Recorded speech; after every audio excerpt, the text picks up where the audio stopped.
Here's some tips and tricks you're going to need when applying for your VA loan. Number one, first and foremost, you're going to need to understand your eligibility. VA loans are eligible for active duty veterans, reserves, guards, and veterans who are no longer serving. Also for some spouses as well. But there's a bunch of different guidelines as far as where you fall to qualify. And if you want to find out more, you should definitely follow this page. Number two is you're definitely going to want to get pre-approved. Before you go house hunting, you're going to want to seek pre-approval from a VA-approved lender or a veteran mortgage advisor such as myself. I can always help you out to determine your budget and make sure that you're pre-approved and good to go. Once you get your actual pre-approval, you're going to want to know what your budget is. Now, once you determine what your budget is, it might be different than your pre-approval. You might be pre-approved for a heck of a whole lot of money, but you might not want to spend that much money in order to get the house, because you got to remember how much it's going to cost to get in the home and how much it's going to cost to stay in the home. Now, one of the biggest pitfalls that people will find when getting their VA loan is not factoring in the funding fee. Now, the funding fee can be anywhere from 2 to about 3.3% of the actual loan amount, sometimes a little bit less too, but it really falls into those categories. But if you wanted to get around your funding fee, well, if you have a service-connected disability, guess what? You're waived and you don't have to factor it in. But that is something that you do have to take into consideration. Now, a lot of people will come up to me and they'll talk to me about some of the property requirements. Now, the VA does have very specific property requirement standards.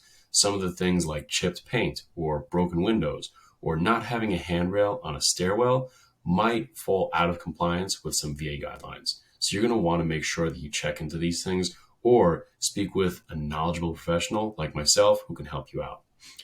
Now, you're also not going to want to work with someone who doesn't know VA. So if you're dealing with a realtor who has never worked with a veteran client or doesn't know the VA process, you might be in a little bit of trouble. So you might want to find a VA savvy realtor, and especially a VA savvy lender like myself.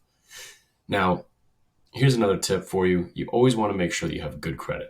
Okay, now the VA does not have a specific guideline in terms of credit as far as what it needs to be, but lender overlays might impose some specific guidelines in terms of what your credit score should be. So make sure that you have a good, strong credit history. And if you don't, get with someone like myself who can help you to work on it and help boost those scores up. Another pitfall is people will forget about the VA appraisal process. Now, the VA appraisal process will ensure the property's value and condition meets the standards, and it gets a lot of flack, but not for really good reasons. See, the VA appraisal is actually a really good appraisal, and it holds the same weight as any other appraisals, but you actually have 2 times to dispute it if it comes in below value. And there's actually a lot of things that a VA appraisal will come in as, and people will say, oh, well, you shouldn't go VA because you have to get a VA appraisal and they might have an issue with things. But as long as it doesn't meet one of the minimum property requirements, the MPRs of the VA, you can actually get the veteran to write a waiver over to the VA and they will waive that requirement for you.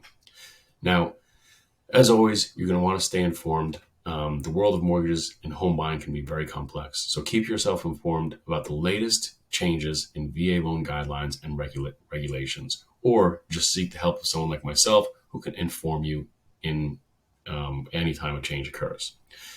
So as always, make sure you stick with some expert guidance and don't hesitate to consult with the best. If you have any questions, feel free to give me a shout. I'm Justin Chermak, Marine Corps veteran and veteran mortgage advisor.